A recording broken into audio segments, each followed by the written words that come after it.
If you were watching the board meeting over the last month, we have a new committee chair. So pleased to welcome Ms. Carlotta Bailey to the committee. And Ms. Watley will continue to serve in the second seat capacity. But Ms. Bailey will be chairing the committee for the next year. So happy to have her here and let it take it away. Good morning, everyone. Morning. I would like to call to order the Audit and Finance Committee meeting for December 3rd, 2025. First item up is adoption of the agenda. Do I have a motion? Second. Second. Okay, any objections? No. Second item up is approval of minutes for November 5th, 2025. Do I have a motion? Approve the minutes. Approves? Motion's there. Okay, any objections? No. Okay, our first item up for this morning is item 2A, recommendation for approval to recognize revenues collected but not budgeted from CCSD facility rentals in FY 2026 budget amendment, direct cost of facility rental support. Yes, ma'am. So this is a good problem to have of sorts. We have seen a significant increase in the rental of CCSD facilities, and there's a fee schedule, which will actually be talked about a little bit later this morning with respect to the internal audit for that area of the operation. But we've seen a substantial increase in rentals, which has also contributed a substantial increase in revenues. This had really been unstable during the pandemic as buildings weren't being used for their intended purpose. But then in the last fiscal year, we saw revenues increase to about $609,000. And then the year prior, $704,000. So we're going to look to budget this revenue in FY 27 conservatively, but we're asking for approval to recognize $180,000 of it to cover increasing custodial security and other hourly staffing costs for the support for renting those facilities in the meantime, and we'll adjust that in FY 27 as we monitor those trends. So do I have a motion to approve this action? Move to approve. Second. Anyone against? Okay, this action has been approved. Moving on to action item 2B, motion to approve the Charleston County Head Start competitive grant application for the grant period June 1st, 2026 to May 31st, 2031. Do we have a presenter for this? Yes, ma'am. So Ms. Foxworth is here. I'll ask her to come up to the podium to present this information. As I think we've talked about before, the Head Start grant that we currently have is scheduled to expire at the end of the 5-year period this upcoming year. And so this would be the new 5-year grant application submission that we need to do before the end of this month. So Ms. Foxworth. Thank you. Are my slides available? All right, thank you. Good morning, Committee Chair Bailey, Audit and Finance Committee members, Superintendent Huggins, and guests. I'm here to present the application that we're going to be presenting and submitting to the Office of Head Start for our new grant application that will run, as she said, from 2026 to 2031. Next slide, please. Although we are waiting for official word and for our grant to drop, we are anticipating that we'll submit the grant application at the end of January, and it will be due at the end of January. Every 5 years, the Head Start grant, you always have to reapply. The grant funding runs for 5 years. You either can be in competitive status or non-competitive status during this end of this grant period. Unfortunately, we're in, unfortunately, but not unfortunately, we're in competitive status. And so what that means is that there could be other families, other entities that could apply for the grant. And so this does give us an opportunity to do some soul searching, review our data, to make some good decisions about how we can do Head Start and serve our families well. The reason, and I've said this before, we're in this competitive cycle because over our last 5 years, from 2021, we had some unfortunate incidents. And so I'm hoping as you hear my presentation today, you're going to hear how we're trying to address some of these incidents. The funding we're anticipating is the same funding that we have now, which is close to $12.1 million. So we're not anticipating, we won't know for sure until the grant drops, but we're planning and working towards having the same grant funding. Next slide, please. Whether you're non-competitive or competitive, Head Start grantees during this time are always required to do strategic planning to create 5 goals that really gear our grant in our work over the next 5 years. And so in addition to our Head Start leadership team, we had principals, community members, Ms. Bailey, a board member. She serves as our liaison with Head Start currently to participate in this strategic planning. We also utilize student data, program data, feedback from staff, and feedback from community and teachers, all in this to come up with these goals.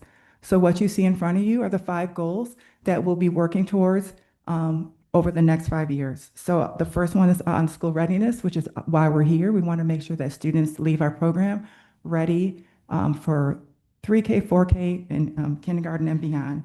Our second goal is around hiring and retaining, not just hiring, but keeping these highly qualified teachers that we have, and that's thanks to the support of the district, having certified teachers, but also our classified, making sure we have the best that are really here for young children and are skilled to work with children 0 to 5. Our goal 3 is to make sure that we remove any kind of barriers that prevent families and children from being at school. So just like the rest of the school district, we are always examining our attendance data and other factors to ensure that children are there. Children can't learn if they're not at school. Our fourth one is around making sure that we have behavioral and special supports to make sure that our teachers feel supported, our families feel supported, and number one, our students feel supported. Our kids they're young, they're coming in with a lot of needs, and we want to make sure our teachers are prepared. We want to make sure our families feel supported and they're prepared to partner with us. And so you're going to hear we're going to do a lot around this behavior pieces.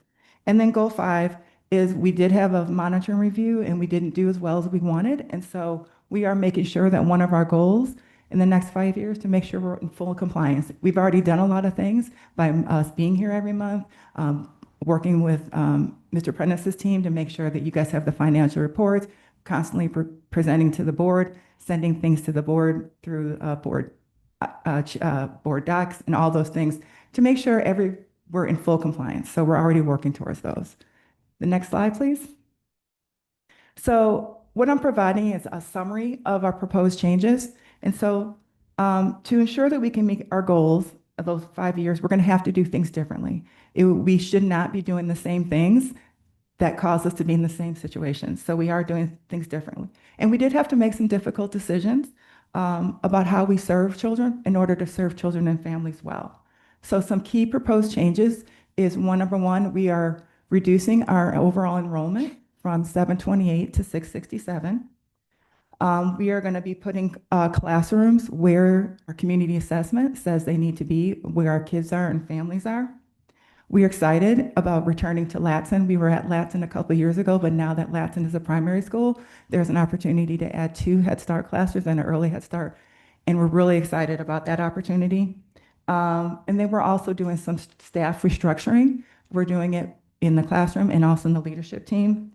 And then, but we are keeping our same program options. We are continuing to have home visiting as one of our options.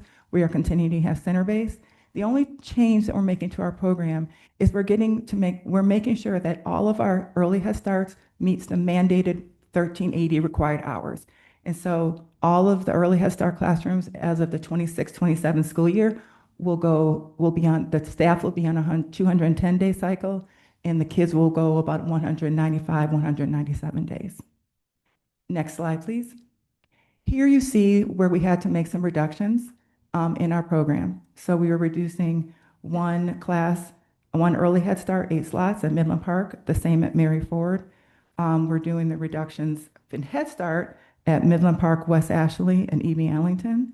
And then at Minnie Hughes, we're transitioning the Head Start class to early Head Start class because that's what our data is saying where the kids are. Next slide, please. So why are we making these changes? Number one is in some of these areas we are under-enrolled. One thing that has not come up as part of our feedback is that we have been on an under-enrollment plan. Under-enrollment, they call it FEI, under-enrollment initiative, and we don't need to be on that. We just need to serve the number of kids that we know we can serve well in the areas that we know where the kids are. So that's one of the reasons that we're enrolling is to tighten up so we're not under enrollment anymore. We're also reallocating resources to make sure where the needs are, is where the kids are, is where our resources are, and that's another reason for the reduction. I've already mentioned our new site at Latson Elementary. And then our classroom reallocations in terms of when you hear about the staffing changes we're making is going to be really what the teachers and students need. And then overall, um, we need to add some behavior interventionists. Our teachers, our parents, staff, principals have asked for more support around supporting kids with challenging behaviors. And so that is what we're doing. And we also are trying to meet the need by having a mental wellness coach. It's going to be somebody that works on overall mental health wellness for our teachers, but also for families and making sure they get what they need to make sure they can support their children accurately. Next slide, please. So in order to accomplish this, we made some staffing adjustments.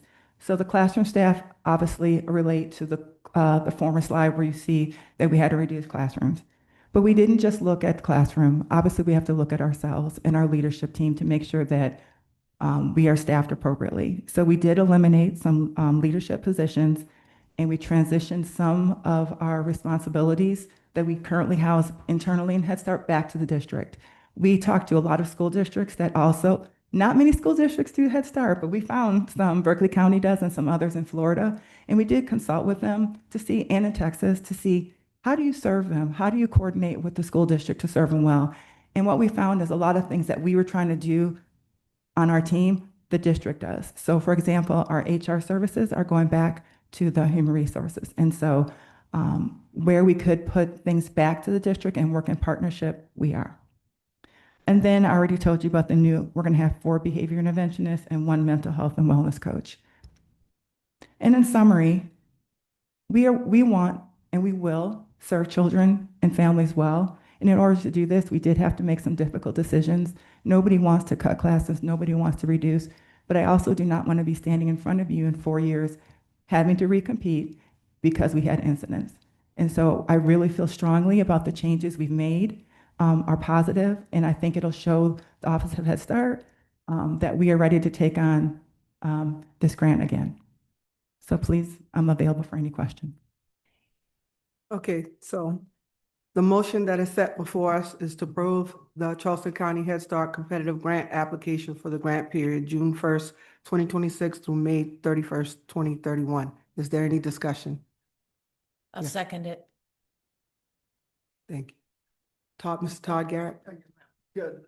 Just one quick, we're also subsidizing the budget to try to increase salaries as well. Sure, and that's so where the GOF money comes in is all of our Head Start are matching us. So 50%, all of our Head Start teachers by the time we start, I think all but 1 will be certified, and so the district pays the 50% of their salaries.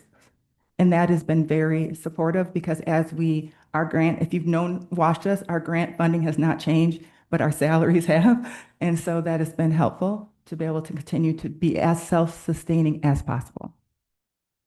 Okay, anyone? Mr. Griffin? What was we're at 12 million, we're targeting 12 million now. What was the number before roughly? Do you recall? The amount of our grant, Uh-huh. it's the same exact amount. Okay, so we talked about all these reductions.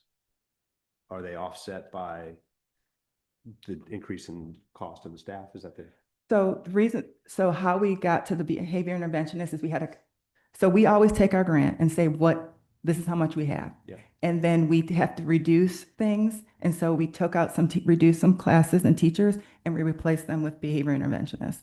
So with a combination of the support from the district, but really looking at our grant, we try to do as much as we can and stay as self-sustaining as we can. Okay, let's just make sure Avis is. thanks? Yeah, she's right.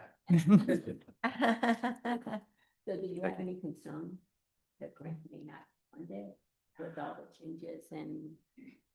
I'm not concerned about the grant not being funded. I think it's going to be a blind application, so technically they're not supposed to know who we are and what we've done. But I feel like if they do, they're going to see that we've been working with our TNTA, we've looked at our data, we know the areas that we've been weakened, we know the things that we need to strengthen. And so I think it would be a positive. Obviously, we need to do some community outreach to make sure our parents understand why we're reducing, because we want to serve as many kids as I can, but we have to serve them well. because if we don't serve them well, we won't have a grant. Anyone else? Okay, I would just like to say that working alongside of Ms. Foxworth, Ms. Morris, and Ms. McCraw and their staff and early Head Start, especially Ms. Avis, I watched the process and I know they've done everything possible to make these changes for our families, our children, and CCSDC. So praying all goes well with this grant and that it is approved. So with that being said, I would like to bring this up for a vote.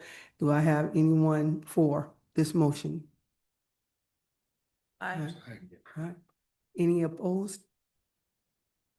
Having none opposed, this motion is approved. We're going to go on to, was it item 2C, 2023-2028 Capital Program Phase 5 Sales Tax Budget Reallocation. Yes, good morning. Good morning, Ms. Bailey, Chair, as well as community members. This is Ms. Shaw. I will be reporting out for the Phase 5 reallocation. This particular request is to fully fund the new James B. Edwards Elementary School, 900-student school in Mount Pleasant. We've had some additional requirements for this particular school from the South Carolina Department of Education, or excuse me, Transportation, to add a bypass lane for the school to enter. We've also had some complex construction phasing that will occur in order to keep the students safe while we build the new addition next door, including an egress area and enclosed space. We've also experienced some new stormwater requirements for the town of Mount Pleasant that we need to adhere to as well. In addition, we have the last reallocation that we did for James B. Edwards was in 2024, December of 2024. So due to some tariffs that we've experienced within 2025, we have included that within this reallocation regarding fire alarm system, IT, furniture. We've experienced increases in those particular areas, just to name a few. Also, we are bringing forth closing out some of our Wave 1 projects within our Phase 5 sales tax program in the amount of roughly about $2 million that we're bringing back to the table in reference to savings from those particular projects. So in all, we are requesting about $8 million total to fund this particular project under the Phase 5 sales tax program. That concludes my reporting on this item. Okay, with that being said, are there any questions? None? Well, let's take this up for a vote. All those that are in favor? All right. Any opposed? Then the motion passes. Okay, up next is 4 information items. 3A is monthly capital projects report. Who's gonna- Ms. Costello, come to the podium to present that information for us. Thank you. Thank you. Good morning, Committee Chair Bailey, Vice Chair Watley, Superintendent Huggins, and committee members. I'd like to present the October Capital Projects Report. I also wanted to note that attached to the report is the PFM Revenue Report, which was presented at the 10/17 Citizens Oversight 3 meeting. The revenues collected for the 2023 through 2028 program were $666,000 above the 2% cash flow projection. The expenditures for the programs are as follows. The 2010 through 2016 capital program, $383,000. The 2017 through 2022 program, $4 million. The 2023 through 2028 program, $13.8 million. The 2023 through 2028 program funded with long-term debt was $3.5 million. The fixed cost of ownership 25 program is in the final stages of completion. The FCO fiscal year 26 program, which was board approved on 3/24 and commenced. It runs from March 2025 through June 2026. And lastly, the fixed cost of ownership fiscal year 27. In February, the program and project lists will be brought forward to the board for approval. I'm happy to answer any questions you may have. Okay, I'm gonna open up the floor for any questions. Okay, well, thank you, ma'am. Thank you. Okay. Up next is the FY 2025 financial audit presentation. All right, welcome Miss Emily Sobczak to the podium, who's a partner with Green Finney Colley. She'll provide a brief presentation on the outcome of the audit to the committee.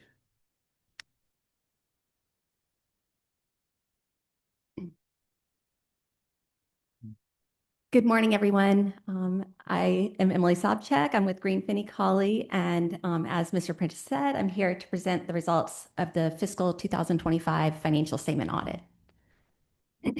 Before we get into the numbers, I always think it's important to remember that the responsibility for the financial report does lie with the district.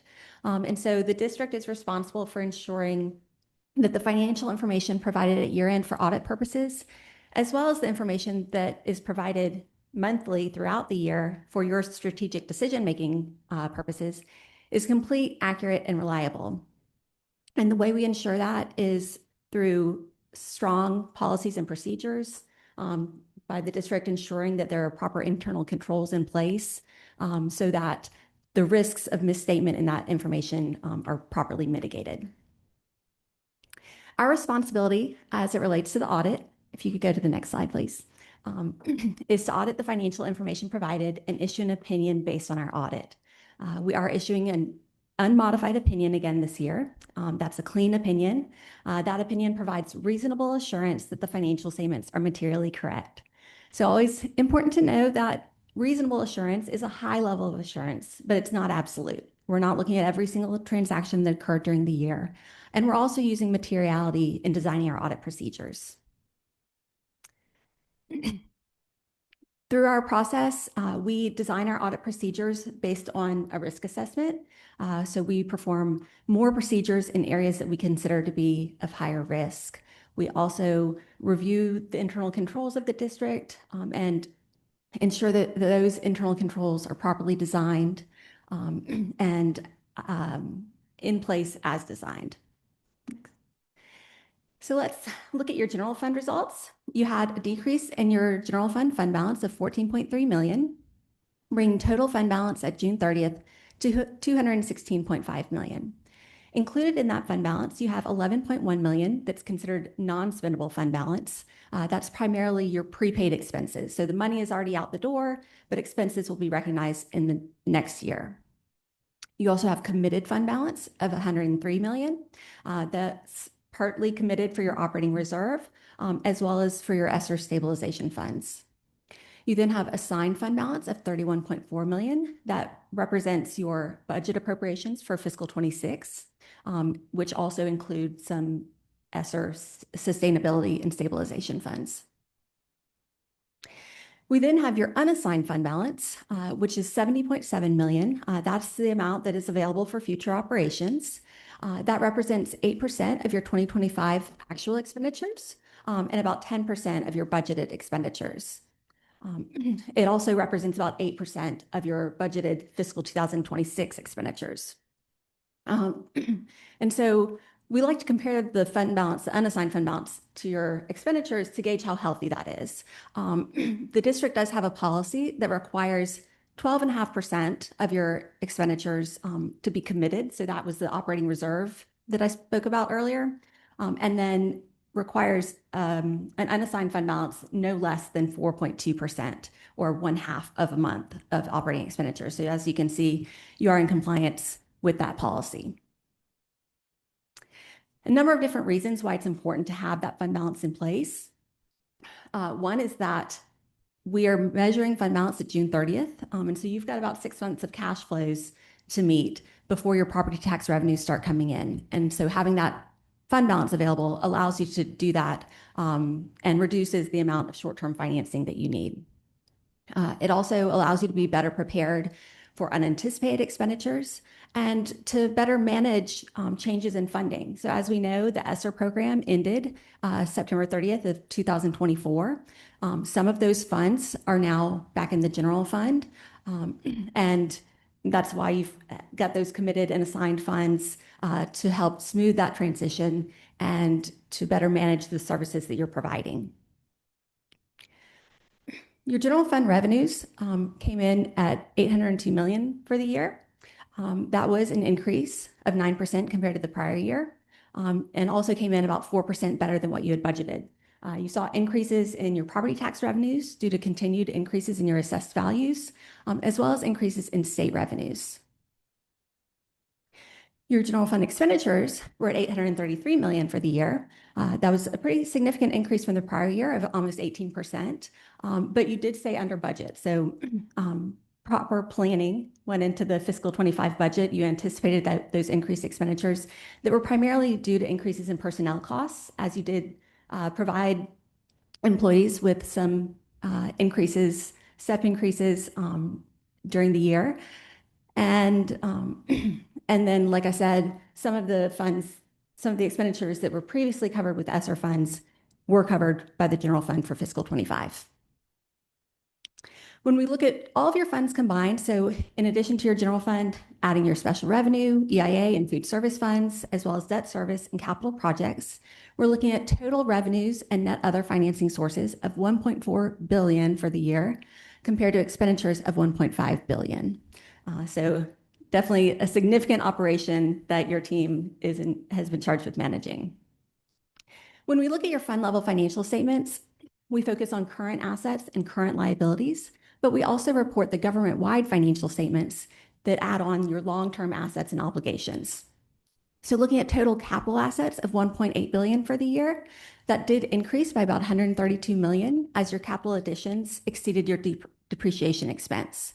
You also have construction commitments of about 187 million as of June 30th related to ongoing and future capital projects. Looking at your long-term obligation, oh, thank you. They totaled 371 million, which was a decrease from the prior year, as you did have your scheduled principal payments. You did also issue the C for funding bonds during fiscal 25, and you have short-term bond anticipation notes of 157 million outstanding as of June 30th. Those will come due in fiscal 26. Excuse me. One change for fiscal 25 was the implementation of a new accounting standard, GASB number 101. That provides new guidance for compensated absences. That's your earned but unused leave.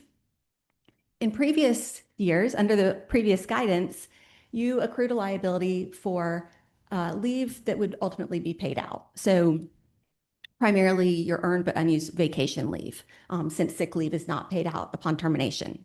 Under the new guidance, we're required to record a liability for leave that is more likely than not to either be used or paid out. So that's a pretty significant change in the guidance, because now we're accruing a liability even for leave that is not going to be paid. The district considers leave to be used, the hours that are earned in the current year are used before using hours in the previous year. And so we've looked at data for the past several years and saw that on average, employees are using less leave than they are earning each year. And so for that reason, the district determined that no additional liability was required for future years' leave that will be used, since, like I said, current hours earned in the current year are used before hours earned in previous years. So that compensated absences liability of about 8.7 million is pretty consistent with what we've reported in the past. Other long-term obligations we continue to report are the pension and OPEB liabilities. As you'll recall, these relate to your participation in the state retirement system and the state retiree healthcare system. And so these are not direct liabilities of the district. Rather, they represent your proportionate share of the total unfunded liabilities of the systems. And so these do not have a direct impact on your operating budget or your cash flows. However, you are expected to pay the employer contributions at the rates mandated by the state. And as we've talked about over the last few years, these rates have been increasing significantly. The state retirement system rate is 18.5% for fiscal 25. That was unchanged from fiscal 24. But over the past 10 years, that rate has increased by 7.5 percentage points. So 10 years ago, we were looking at a rate of 11%. This year, we're at 18.5%. And so that, of course, does significantly affect your cash flows and your operating budget. And so I encourage you to remember that when you're making personnel decisions, that we need to factor in not just salaries, but also the significant benefits that are provided on top of that. In addition to the financial statement audit, we also performed the single audit. That's the additional compliance audit that's required by the federal government. The federal government provides guidance with how we determine which programs are tested each year, and how the testing is performed. And so this year we tested 4 programs. We tested Title I, Head Start, ESSER, and the Education, Innovation, and Research Program. And I'm pleased to say that we have no findings related to the single audit testing. So really great work. Also, no findings related to the financial statement audit, which really reflects highly on Mr. Prentice and his team, all the hard work that they're doing throughout the year, not only at year end for closeout purposes, but ensuring that policies and procedures are followed and adhered to so that they are providing you with reliable financial information. We do also issue a management letter each year. That's required communications from us to the board and to management. It provides some highlights about the audit process. One note before I finish is that I will note that the financial report has not been finalized at this point. The reason for that is that the single audit, the federal compliance audit that I just spoke about, we are required to perform that in accordance with an annual supplement that's provided by the federal government each year. Normally, that supplement is issued in the spring to allow auditors and auditees time to understand any changes from the prior year. That supplement was actually just issued a week ago. And so for that reason, we are waiting for the State Department of Education to complete their review of the supplement, because the State Department also issues its own annual audit guide. And so they expect to issue that at the end of this week, maybe early next week. Once we receive that guide and review any changes, then we'll be able to finalize and issue the reports. I'm happy to answer any questions that y'all may have. Thank you, ma'am. I'm opening up the floor for any questions. Yes, ma'am, I have one. Ms. Watley? Thank you, Ms. Bailey. In terms of the unused leave, curious about if the unused leave is not there and we're not paying that out, is it being categorized? Is it categorical, the reason that it's considered a liability, or is there another rationale? And what was the rationale for that change? So it's a change in accounting standards. So the Governmental Accounting Standards Board issued a new GAAP? statement. That's right. So Okay. the GASB issues GAAP for governmental entities. They issued a new standard. We have to follow what they say. Right. Like I said, based on the historical data for the district, management, and we concurred that no additional liability was required based on your leave experience. And so the liability that is being reported primarily relates to the earned but unused vacation leave, which is paid out upon termination. Thank you. Any other questions? No? I have one question. What you said in the beginning, the risk assessment, how does that work? How is that process put into place here? Sure. Well, management at the district performs their own risk assessment regularly to ensure that, procedures are best addressing the risks that you're facing, and that when they're not, that you're changing your procedures to ensure that internal controls are strong. On the audit side, we review the various audit areas and identify areas where they're areas that are more susceptible to error or misstatement, and we design our procedures accordingly. Okay, thank you. Mhm. There's no other questions. I'm going to move on. Oh, We're glad to see you in person this day. Thank you. Just a question about the internal audit. I know you don't have an internal audit section, but is there any thought to creating an internal audit division that maybe reports directly to the board to bring those functions out of finance? So I know we've discussed this before, and I appreciate that question. We do have an internal audit function, but we've opted to contract it out. And so there used to be an in-house internal audit department within CCSD that was done away with a number of years ago. When I came to the organization, there were not internal audits being performed. And I knew it was something that was important to the board. So we get the board to approve an internal audit plan. And then the internal audit plan, we contracted out with Plant Moran. So the next item on the agenda is the presentation of several of those audits as they work through that approved plan for the year. But that's our recommendation in terms of how we proceed with that. But are they independent from you? Is that function independent from finance? I know you're contracted out, but So we who are they reporting to, you or the board directly? so we have a director of financial operations that oversees the contract, and I can let the auditors with Plant Moran speak to their independence in the process in terms of how. any other questions? Okay, we're moving on to item 3C, internal audits for expanded learning, exceptional children and operations planning and real estate.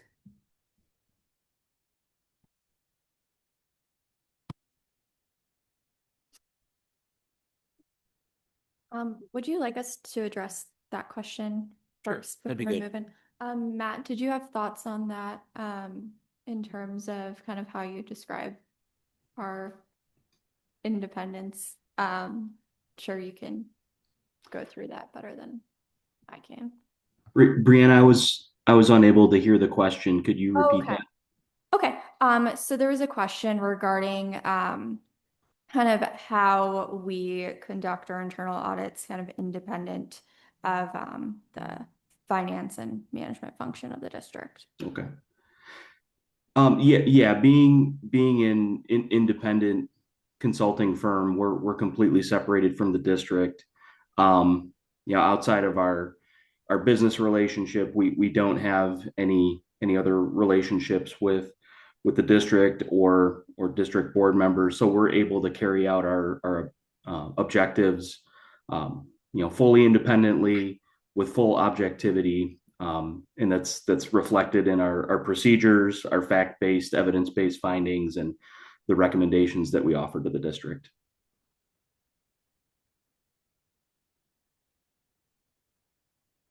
Brianna, you want to jump right into it? I know we got a lot of ground to cover. Yep, a lot of ground. Okay, so can we go 2 slides forward, please? Okay, good morning, everyone. I'm Brianna Solorio, manager with Plant Moran's internal audit team, and also joined by the engagement partner, Matt Bowden, on Zoom today. Couldn't be here in person. But today I'll briefly cover 4 internal audits and their results: expanded learning, exceptional children, planning and facility use, and real estate. And our goal for each of these internal audits was to evaluate the internal controls present in each area, how those support compliance with district policies or procedures, identify any gaps in internal controls or processes, and then recommend improvements. So I'll run through each of these audits, the scope, findings, and then briefly touch on opportunities as well.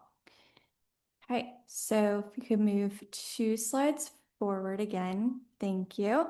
Our first internal audit was the expanded learning internal audit. We looked at the expanded learning program across the district, evaluated areas such as program, scope, and participation, central office oversight of the programs, clarity of roles and responsibilities, tracking of student enrollment and attendance, and tuition fee billing and collection practices.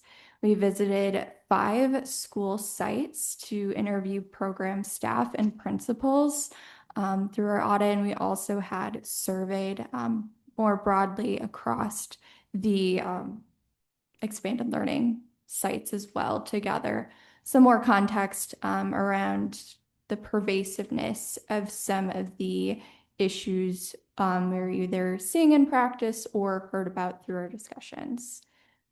So I'll move next into our findings. We had 8 high priority findings and 2 moderate priority findings from this audit. Thank you. So our first finding, when cash or check payments are received at the schools, they're entered into ProCare, the billing system, and then taken to the bank for deposit. So parents can also pay directly within ProCare, which then is automatically deposited at the bank. But in our testing, we had noted that there's not always a match between those receipts recorded within ProCare and what was deposited at the bank at the time that those receipts and the revenue is being entered into Munis. So in certain instances where the site coordinators are not providing the complete packet of documentation from ProCare or the deposit from the bank, the budget specialist on the expanded learning teams was not also going back to the ProCare billing system and reconciling that with the bank. They're only recording what was present and deposited at the bank. So any discrepancies there would not have consistently been identified in the previous process. So we'd recommended that this match between the receipts in the billing system and then the bank are consistently done at the time of recording in Munis.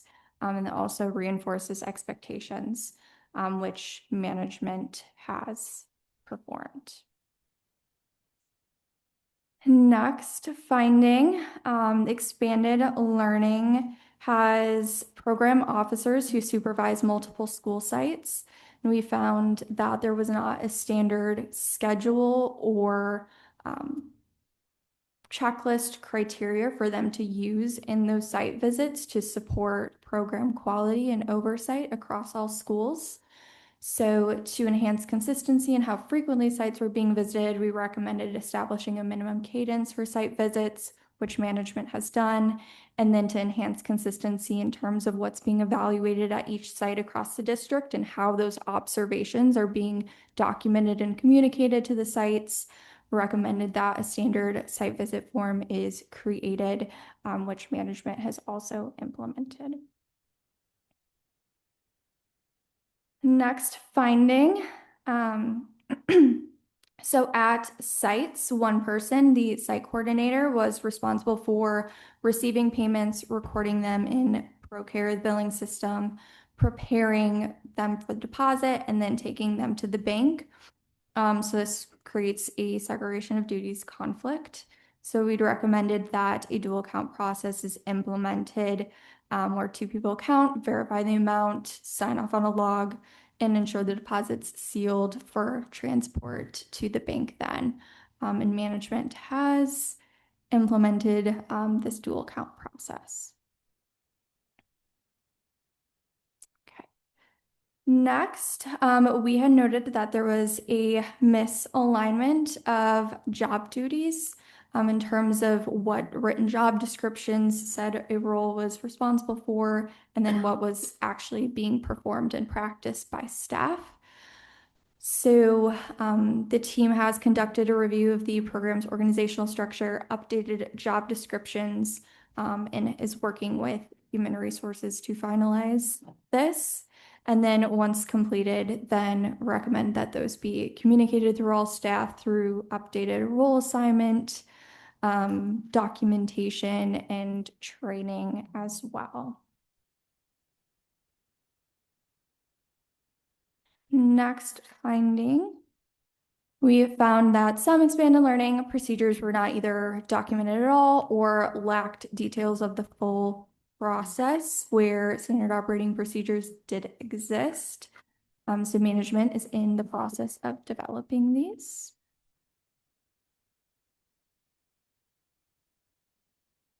Next finding. Okay, and we also had seen in our testing and through inquiry and survey as well with site coordinators that many site coordinators were giving fee discounts or waiving charges for tuition, when students were absent, although the department's guidelines did say that no refunds should be given in the event of an absence. So recommended that these expectations be reinforced with site coordinators, which they have completed through training. And then we also had recommended that there be oversight over this from the Expanded Learning Central Office team in terms of identifying any invoice adjustments that are applied to tuition fees, which they're going to be implementing a review of a tuition report, which would identify these instances. Next, we had found that past due tuition fees were not consistently being collected or enforced in accordance with the program guidelines. So program guidelines say that if there is a lack of payment, then students should be suspended from the program ultimately once they're 2 weeks past due. And there are escalation protocols also in place within the guidelines that were not consistently being followed at schools to then collect on those past due accounts. So we recommended that there be more centralized oversight of the collections process, generating weekly aging reports, reviewing those reports to identify instances where there's accounts where parents are past due and paying, to then initiate follow-up and escalation there, or identify instances as well on a more standard scheduled basis for accounts that have pending ABC vouchers that are pending payment from the state, just because that differentiation is not clear in the current reporting. So doing this review weekly to identify instances or differentiate between those and then initiate collection on those that are due from the parents is something that they are instituting as part of their process.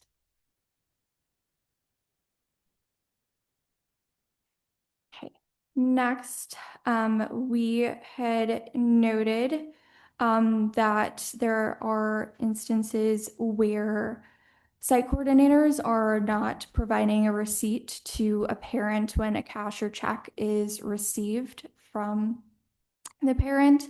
There's about, based on last year's numbers, 14% of the cash or checks received through the program are how parents pay versus an online payment. So the receipt serves as a control, as a record of the transaction. We recommended that this expectation be reinforced, that staff are consistently providing some form of receipt, whether from ProCare or from a receipt book, back to parents. Okay. And then next, we noted instances where tuition fees were either overassessed or underassessed in comparison with the fee schedule. And additionally, kind of around under assessments with sibling discounts, there's no review in place to proactively identify sibling discounts that should no longer apply.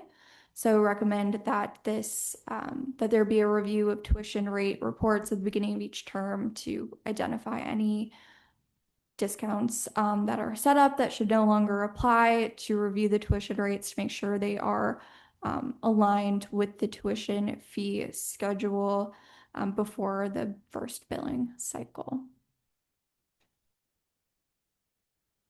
And for our last finding here for this audit, noted that there's no formal approval process to establish payment plans or to approve adjustments to tuition fees. And so we recommended that a process be established around this to have documented approval for those instances. Okay. And then a few opportunities came out of this audit as well in terms of ways the district can implement best practices to improve the processes, not necessarily internal control gaps.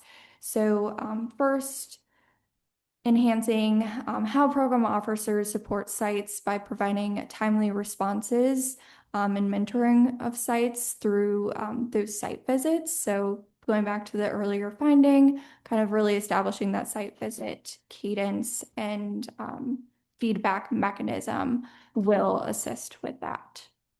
And second, there's not currently a role-specific performance review process established for site coordinators to evaluate staff.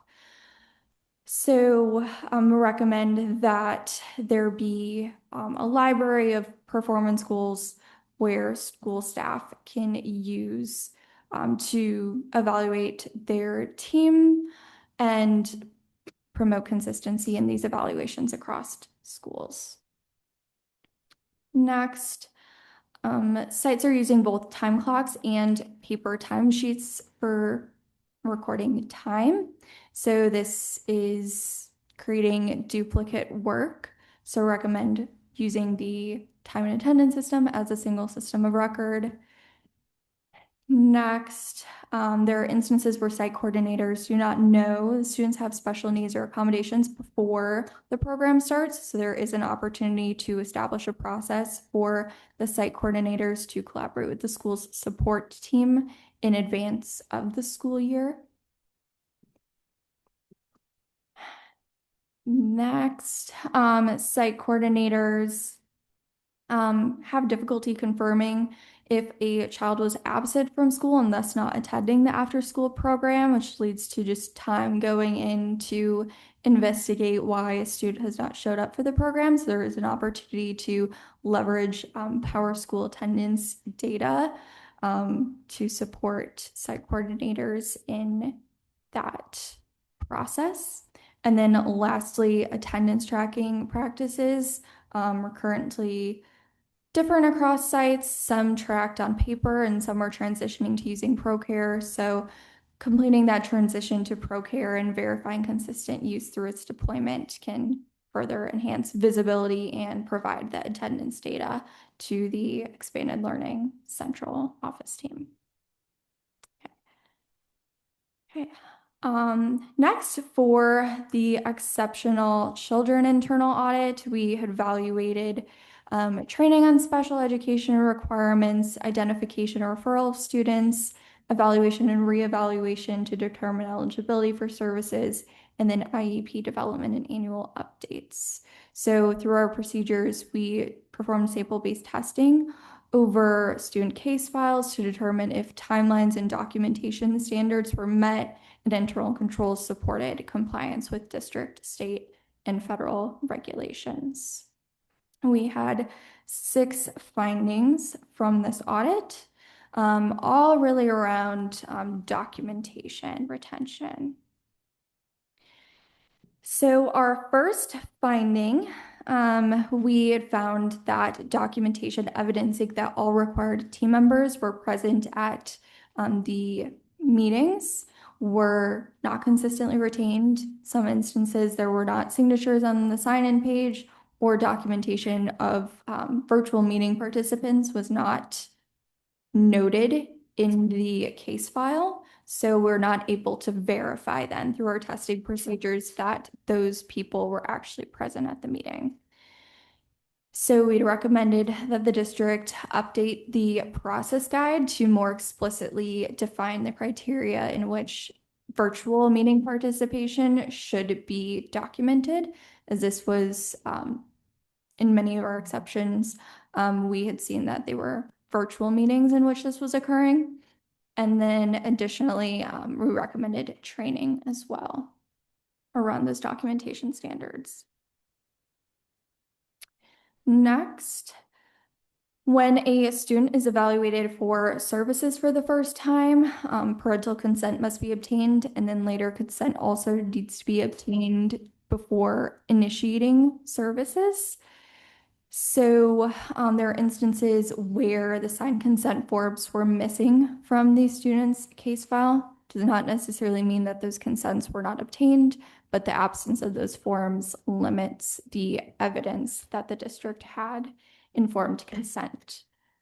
So currently in place, there is some monitoring that is done over student files on a sample basis, but we recommend expanding these file reviews and then also specifically checking for the presence of these consent forms in that review process. And then we also know that EdPlan, the district's system for tracking, is newer to the district. And there are published step-by-step guides from EdPlan that have been provided to staff, but we recommended that maybe publishing kind of a more concise one-pager guide with the links to some of the most critical documentation pieces and the explanation around the step-by-step guidance for retaining this documentation in the system would be helpful for team leads to leverage.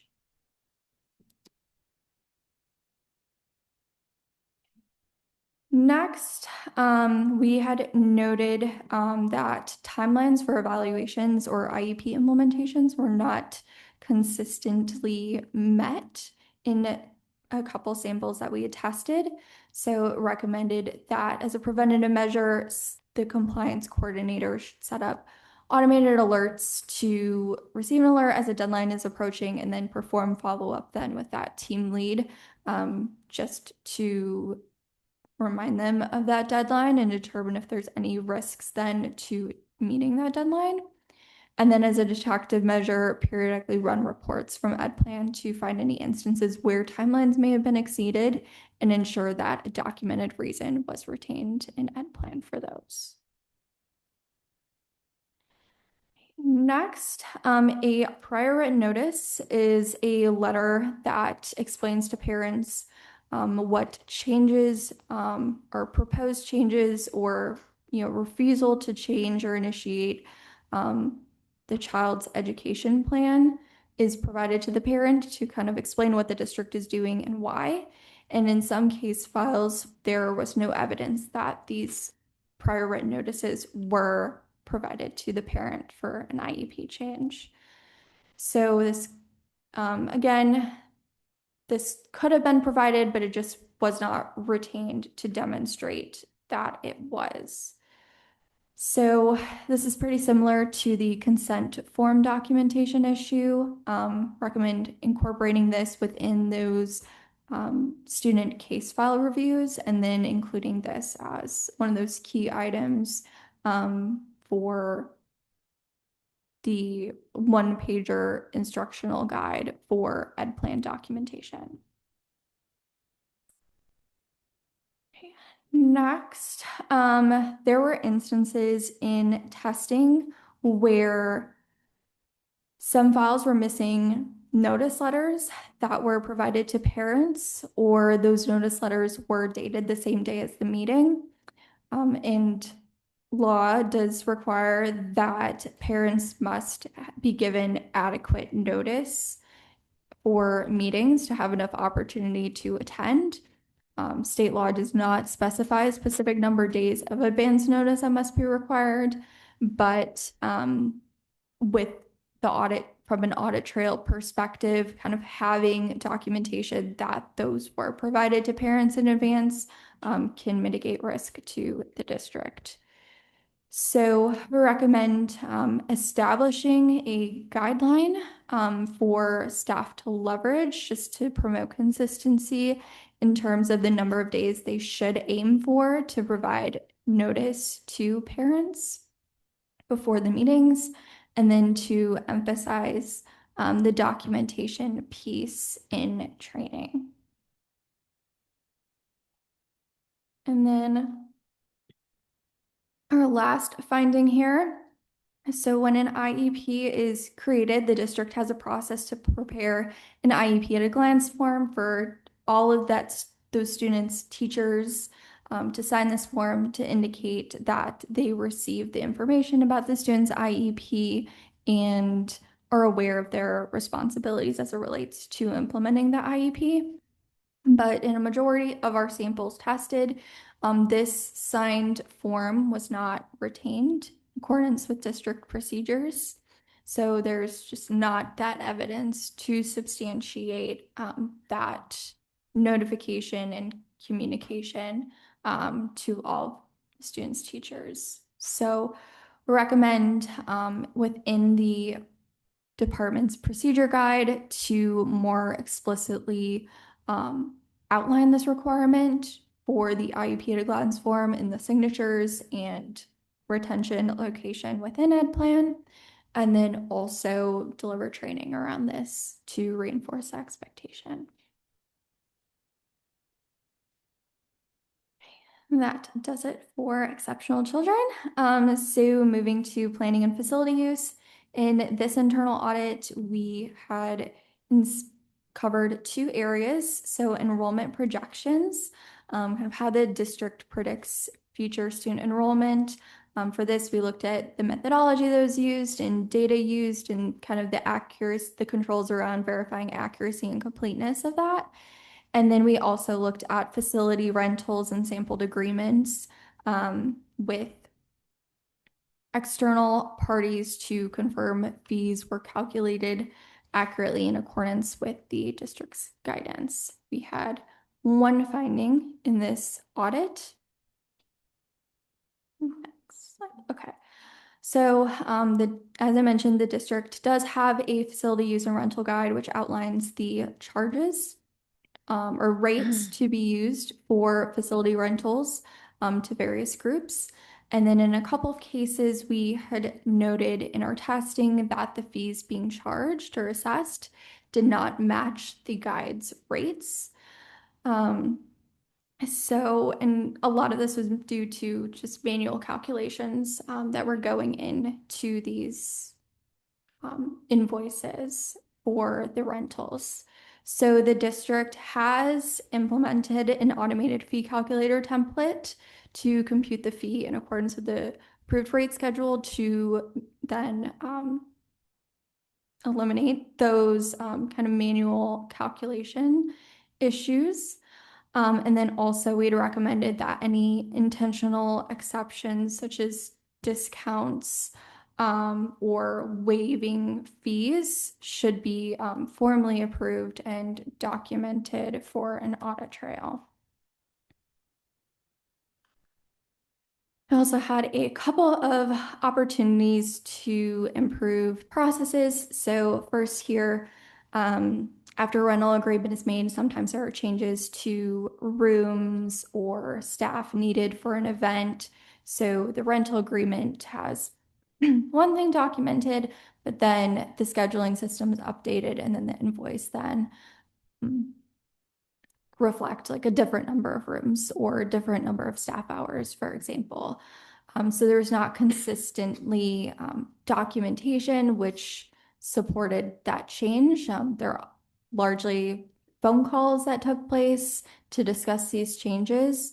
So just kind of having that audit trail and documenting when there are phone calls or requested changes just to support the documentation around what is being invoiced. And then additionally, in our testing, we noted that summer camp rates were being charged based on information or rates established in 2017. These rates were not incorporated into the facility use and rental guide. So they were not being then reviewed on an annual basis along with the rest of the guide. So we recommend incorporating these. And lastly, we have the real estate internal audit. In this internal audit, we had covered internal controls around buying and selling property. We did not have any findings as a result of this audit, but we just did have one opportunity for improvement. We can go forward to the next slide. Thank you. So largely the real estate function is managed by a single individual, the director of real estate. So as a best practice, kind of identifying if there are opportunities to cross-train another staff member, and then also bolster the standard operating procedures that have been started, can just further strengthen the district's ability for continuity in case of an absence, and then also kind of reduce reliance on the institutional knowledge, and then also as a best practice, having a succession plan in place for this key person role as well. Okay, and that does it for the audit results. I guess, are there any questions that I can address? Can I open up the floor for any questions? I just Mr. have Griffin? one general question, and maybe this is for you, Mr. President. Obviously, a lot of these have already been, the implementation of management's response has already been executed, and most of them have a plan over the coming months. Two-part question. One is, do you see any challenges with the actual effectiveness of any of these, procedures that you're putting in place? And number two, what is your plan for sort of going back and looking back 6 months or a year from now to ensure that whatever we've done to address these things has been effective? So we do work with Plant Moran to make sure that the efficacy of the implemented management response meets, the alignment with the expectation for what they tested. So there's that piece of it in terms of, going through implementation. We're tracking all of the findings in that central document to continue to report out, even if there's something that was resolved before it was presented. And I will say, with respect to some of these areas, like, there were some in prior months that were maybe one or two small findings that just required a small adjustment to an SOP. And then some of these are more extensive. So there will be a subsequent follow-up review and expanded learning, for example, once some of these initial findings are addressed, because we do believe there's a deeper dive needed there. So I think it's going to depend largely on the area and the subject matter. And then, of course, like with the exceptional children, some of those are longer lead, less financial and more procedural elements that need to be addressed. And we have a plan in place to start looking through some of those Medicaid procedures and things like that over the next year beyond just the findings. So a lot of it's going to be situational depending on the area and the nature of the finding and which parties are involved, to make sure that we can affect long-term change. And then we'll report all of that out, even if it's beyond the scope of the finding in terms of some of those enhancements. I don't know, Brianna, if you want to share anything else with that, but. I think that largely covered it, but I'll just additionally add that we will do follow-up procedures to confirm that the standard operating procedures are developed, contain what we would expect that they should in terms of the key processes that we observed were missing. Standard operating procedures as an example. And then additionally, for those things that are more transactional, where we did perform original sample-based testing, then we would perform another round of sample testing to confirm that any changes to the process has been implemented. And I'll say too, the internal audit plan was developed based on that risk assessment that was done maybe mid 2024. And so we're just now implementing internal audit for the first time in a number of years throughout the system. And so a lot of the results here will influence a revision to the internal audit plan that'll come through the committee and ultimately to the board for approval sometime in early 2026 as we look to the FY27 plan. And so we may change the cadence or the scope of some of these based on some of what's been discovered to make sure that we have adequate, repeat follow-up testing and opportunities for more frequent engagement in some of those areas if we believe that additional oversight's needed. So that plan is intended to be very fluid, because what's discovered here is a much deeper dive than what was seen in the risk assessment as we continue to dive into it. Thank you. Anyone else? Yes. Staff? My comment or question, it's good that you're bringing back the internal audit functions. However, I have a concern that you have the same company or the same firm that's performing the district's financial year-end audit, also acting as the internal audit function for the district. It's a different firm. So Greenfinney Cawley, Ms. Stavchek, is a different firm than Plant Moran. So these are two completely separate firms. So we didn't have the same person presenting vote? I'm sorry. They look a lot alike. Look at their hairs, the same. They look a lot alike, Miss Stamp. On a glance, I assume the same thing. And that's No, a no, no. compliment, ladies. Yeah. Okay, we have the same firm. No, no, no. So we have, there's a couple of things here. For our financial statement audit, we go through a process every 5 years to put that out. And, you know, either change partnership or firm on a 5-year basis. For the internal audit, we put this out as just an initial first year scope to be able to begin and engage in this process. And then we said we would evaluate after the first year and determine, you know, if we needed additional services, if we need additional scope. And so two completely separate firms. And we also work with different firms for our agreed upon procedures in the capital project sales tax or the education capital improvement sales tax program. So there's a different group of people involved in different subsets of procedures throughout the district across different organizations. Okay. Yeah. Sorry about that. No, no, no. Don't apologize. Cool. Mr. Garrett? One more question, with the expanded learning, what is the size of that budget? And like the funds coming through, I'm just trying to get a sense of the scope of I it. need to look at the special revenue fund real quick and see. I don't remember the exact number, but I can tell you in 2 minutes. Last year, payments received were about 11 million. That was, it's Okay, yeah. about, I was gonna say, just on my remembrance, it's about 12 million. Yeah, I think it's about Serves- $12 million fund. And like a lot of it received back is then in cash? 14%. Okay. Yeah, a lot of it runs through that ProCare system, online payments and things like that. But there are some cash transaction volume that happens at the sites, and there was a lot of testing, of course, that you heard about.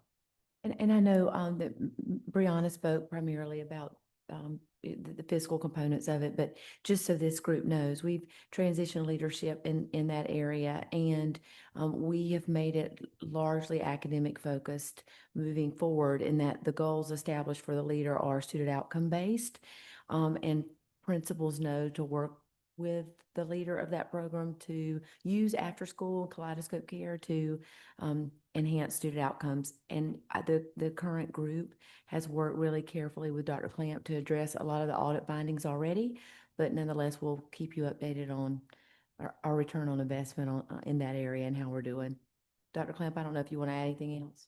I would just add that we've piloted, and I know this is finance, but I would like to just dovetail onto her question or comment about academics. We are piloting several really sophisticated academic tutoring programs to extend that school day. So while we certainly provide the resource for after-school care for families, we want to identify students both who need intervention and enrichment. So in some cases, it's also looking at opportunities to carry students to spaces where they may not get during the school day. But our team there is working very diligently on the operations and finance side as well. Attendance is something that we've already completely moved to digital so that we can be really, really certain in tracking who's present and who's not, and then ensuring those collections are appropriate so that we can make the best use of the funds as the revenue comes in. We have over 40 sites around our school district and serve thousands of kids. Anyone else? I have a couple of questions. Great. My first question is this, you said in the beginning there were 5 schools audited. Are they high school, elementary, middle, or mix? Yep. So for the expanded learning program, we had went to elementary schools. Elementary? Okay, now,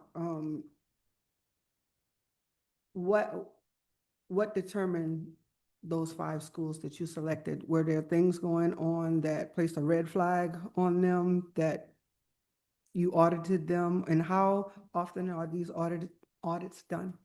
Yeah, so we selected 10% of the sites to do a visit to.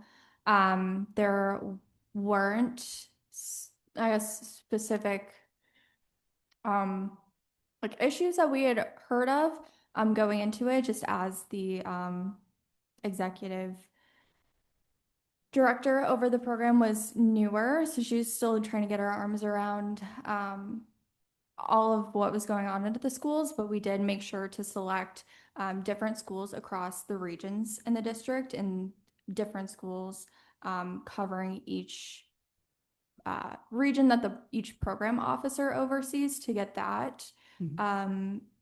variety. And then think that primarily is what had factored into that. Just making sure we got kind of a diverse perspective across the schools and the regions So within the district. it was a random choice. Mhm. Okay, and my next question was, I think this is more so to Mr. Prentice and Miss Anita. Who oversees the corrections of these findings on a day-to-day basis, and um do they come monthly, quarterly, or how do they come to show that these findings have been corrected? So the Director of Financial Operations works with the different departments where the audits were conducted to make sure that the management responses are crafted and are appropriate, and then to liaise back with the firm to make sure that we can, implement those corrective actions. And then, depending on the timelines that are implemented, like you saw in the exceptional children, some of those are June of 2026. They track all of those monthly and do follow-ups to make sure that they're being implemented appropriately and that people aren't losing sight of it. And then that responsibility then comes back to them putting together the matrix that you see on this item that shows all the aggregated findings from all the audits and the status on all of them so that we can continue to keep them transparently reported.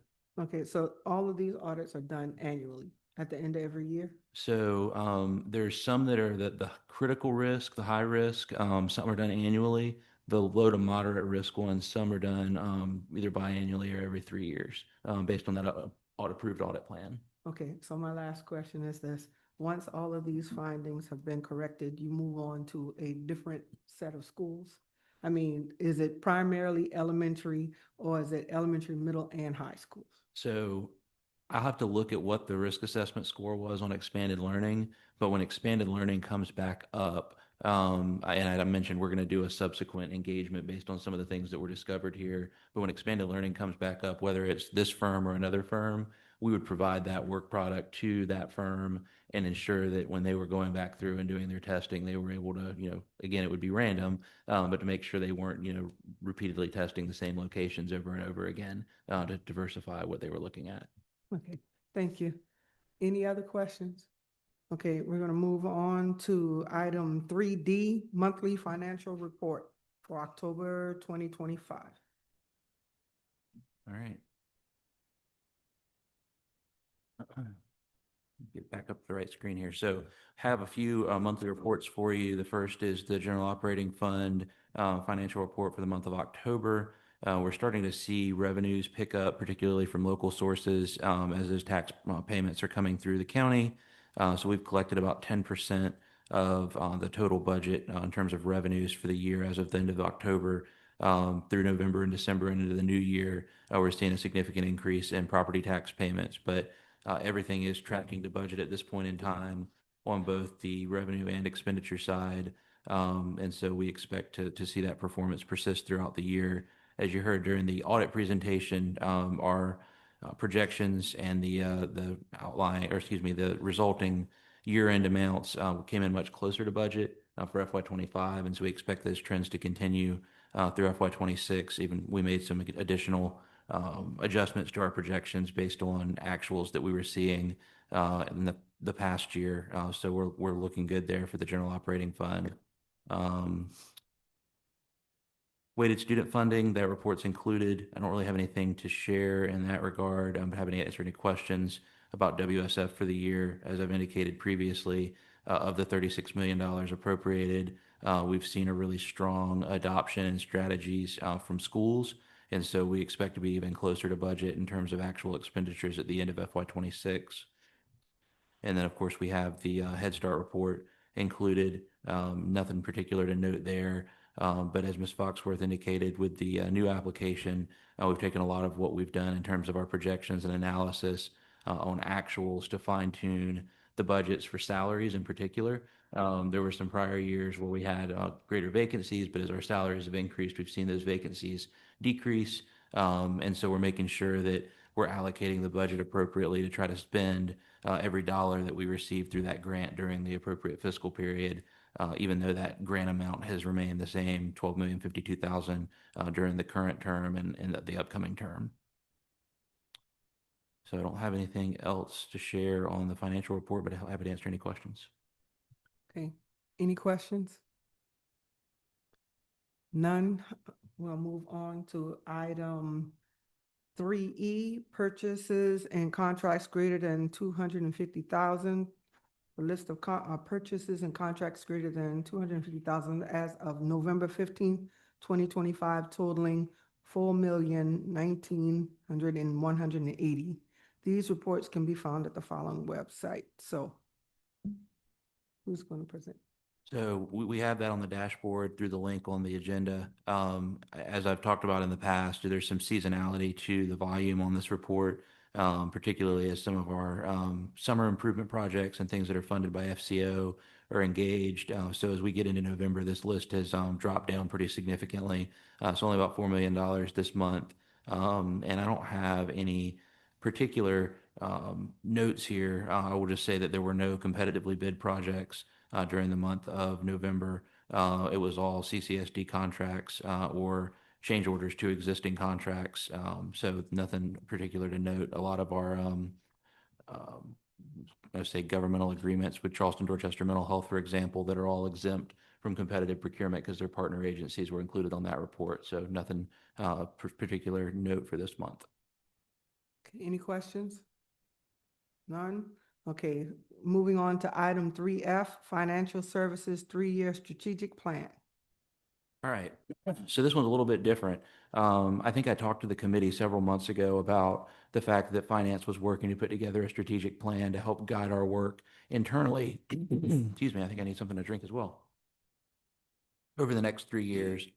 So we worked back in the spring to bring together all the leadership within finance and look at the needs of the system. So we interviewed principals and classified staff and bookkeepers and other leaders throughout the district and looked at what is it that we need to do to advance our work to provide the best possible support that we can to schools and students and everyone throughout CCSD, and then to try to map that to strategies that we can implement over the next 3 years to make sure that we're being consistent and strategic in how we advance our work. And so the first attachment there is the actual strategic plan. And so there's 6 primary goals that are baked into the plan, and each goal has several objectives.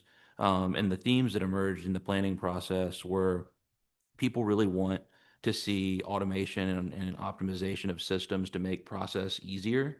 There's a lot of antiquated paper process that exists in a system of this size. And so creating centralized workflows to be able to handle process and to streamline things and make people's jobs easier and more efficient was really important. And also the integration of AI into some of those platforms where appropriate. So the first goal is really to refine and expand process and approval automations. There's been some exciting work that's happened with that so far. Our business intelligence team has helped us launch an application called SoftDocs. And so all of our travel and expense approvals and reimbursements were the first thing to be implemented in that portal.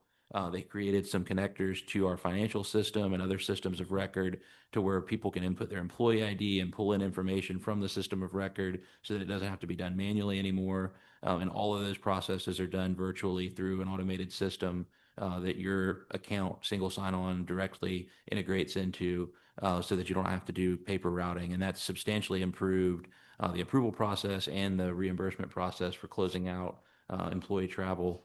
And we have a whole roadmap of additional automations that we want to add into that system over the next couple of years that are part of that strategy. So seeing some really early adoption there, which has been exciting. The other theme that emerged was to develop and maintain comprehensive SOPs. You hear a lot about that just with the internal audit as an example, where there's some silos to standard operating procedures that exist either within departments or people have created processes that are slightly different from what we would suggest at an organizational level to implement. And so we are going through a process to bring in all of our SOPs into one consistent format and template, and then to also create a large language model of SOPs to where AI can be used to help people analyze and understand procedures without having to hunt for information in these volumes. If you can imagine in an organization of this size, the procedures that exist are voluminous. And so using technology to help people understand how things work and to store and parse that information is becoming increasingly common. And we want to be on the cutting edge of doing that to help people understand how to do their jobs and to do their jobs consistently across all of the different users that we interface with. So that really kind of then starts to feather into the next goal, which is creating training libraries with AI capabilities. So we're taking all of those standard operating procedures and bringing them into an AI platform so that essentially you have an internal chat GPT, if you will, where an employee that's trying to figure out how to do something can search those standard operating procedures and get almost human interface feedback in how to do certain aspects of their job as a result of the work that's created there. And it also gives us the ability to create centralized audit procedures and review procedures to make sure that those procedures are up to date and fresh as the organization changes and grows over time. Um, One of the other themes that emerged was customer service and continuous quality improvement. So we're working to really streamline how we deliver services across the system. The first piece of that was the creation of the call center that I'd shared information about earlier in the year. So we intake thousands of requests per year from schools and departments for different financial functions and processes. And so we've created a call center with no net cost impact to the district by reallocating existing staff to perform functions consistently and eliminating silos. So you previously had people that were assigned to do one particular task, and if they weren't in the office, then the next person available wasn't able to do that task, and that silo would create a backlog. And so we have cross-trained people across multiple functions within finance to be able to do multiple different tasks that we were seeing bottlenecks in, and essentially created a help desk type function to where people can submit a request and receive a more instantaneous response. And we've seen substantial customer service feedback from a positive perspective on that from schools and departments. And so we're expanding that across multiple departments and then also creating key performance indicators that we're requiring everyone to track to make sure that we're benchmarking ourselves and reviewing that on a regular basis and also getting feedback consistently from schools and really soliciting that feedback as we do our work. Working on leadership development, we saw a lot from, and we talked about this last month, bookkeepers and some of those school-based functions that, there's 90 schools. And so, of course, there's different financial functions in all of the schools and programs. And we want to make sure that people that come into those positions are adequately trained centrally and have the opportunity for leadership development and mentorship. So we're putting together bookkeeper and other administrative support staff training programs so that when somebody comes in their first 90 days, they get a consistent set of training from the central office, but also assigning them mentors from other people that do that job and have done that job well throughout the system to help them learn and grow with consistent support and training. And so that was something that we really heard from the schools that they wanted because they want to do good work and they want to make sure that they're getting the best possible resources from us centrally. And we needed a framework to be able to do that. And then the last piece is really just around innovation. So, weighted student funding, some of the things we've done with teacher compensation have been innovative and seen throughout the state as models as we've embarked upon that. And we want to continue to lead innovative programming and to lead the state in implementing things that can be adopted statewide. So whether that's our AI policies and our approach to how we're delivering AI literacy training and professional development, South Carolina as a state Department of Education doesn't have a consistent or adopted AI policy. And so if somebody's going to do that, we want to be the leaders in that work.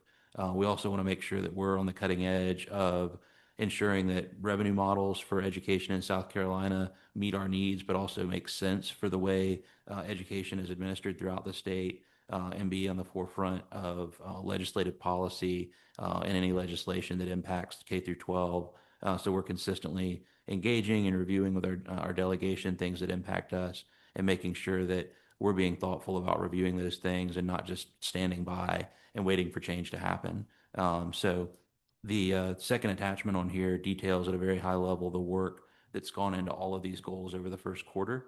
But we're having staff throughout finance and IT update their progress towards working on achieving these goals on a quarterly basis and discussing them and reporting them out. And over the next quarter, we're going to be launching a dashboard on the website that shares all of this information transparently on a quarterly basis. So I just wanted to share the initial high-level overview with the committee in terms of what we've done, and then we'll be happy to share the reports on a quarterly basis in terms of where we're going. Okay, thank you. Any questions? None? Okay, we're gonna move on now to number 4, closing items for upcoming meetings, January the 7th, 2026. And do I have a motion to adjourn? Second. Meeting has been adjourned.